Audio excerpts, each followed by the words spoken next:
Assalamualaikum warahmatullahi wabarakatuh. Bagi topik 6.5, cikgu akan menerangkan tragedi hubungan antara kaum yang berlaku pada 13 Mei 1969.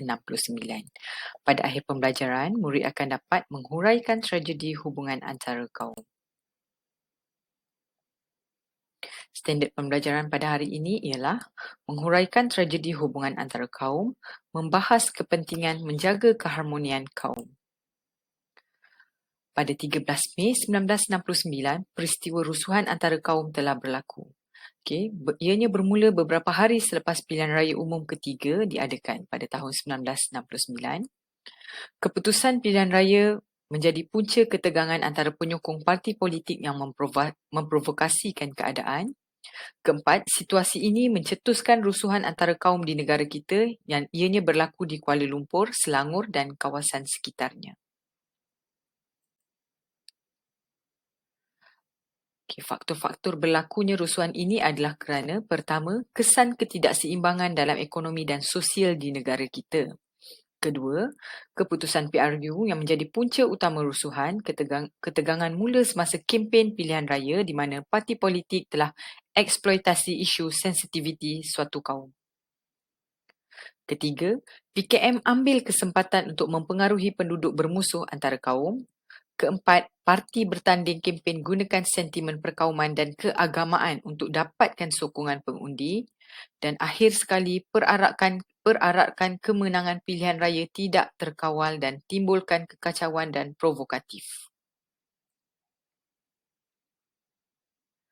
Langkah serta-merta yang diambilkan untuk tamatkan rusuhan bertujuan untuk, pertama, elakkan kekacauan dan hentikan rusuhan. Seterusnya, langkah ini dibuat untuk halang rusuhan merebak ke bandar-bandar lain. Jadi, langkah pertama adalah pengisytiharan darurat. Kedua, pembentukan Majlis Gerakan Negara atau Mageran.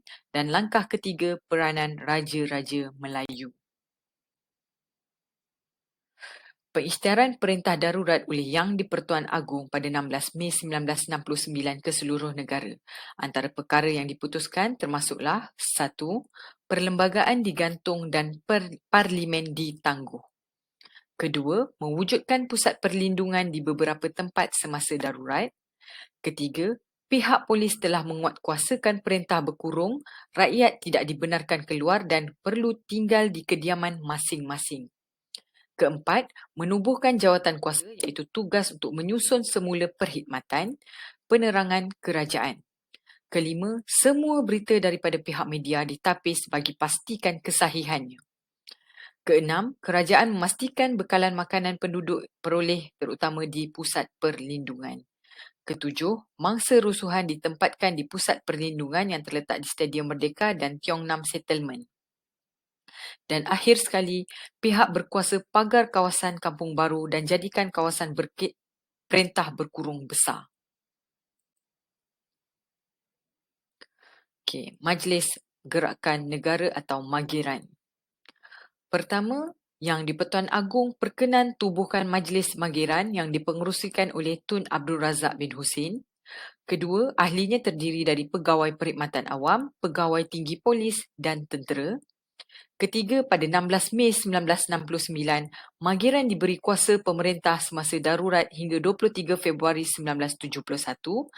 Ianya bertanggungjawab untuk kawal ketenteraman negara.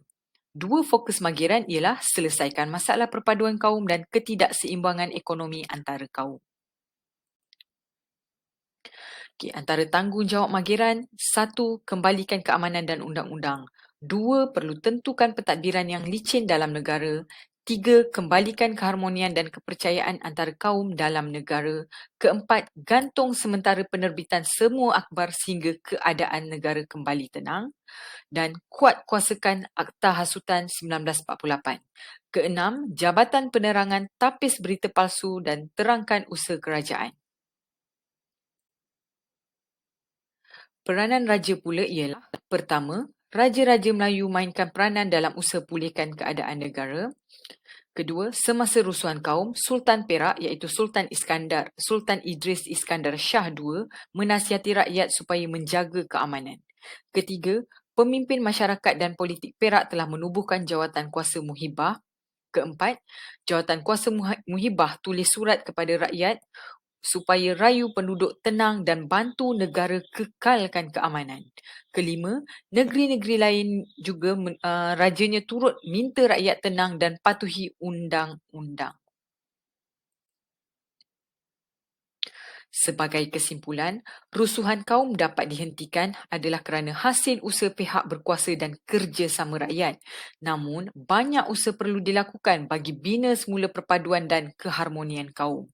Kedua, pelbagai cabaran selepas pembentukan Malaysia berjaya ditangani hasil kesungguhan dan kerjasama antara pemimpin, pihak berkuasa dan rakyat.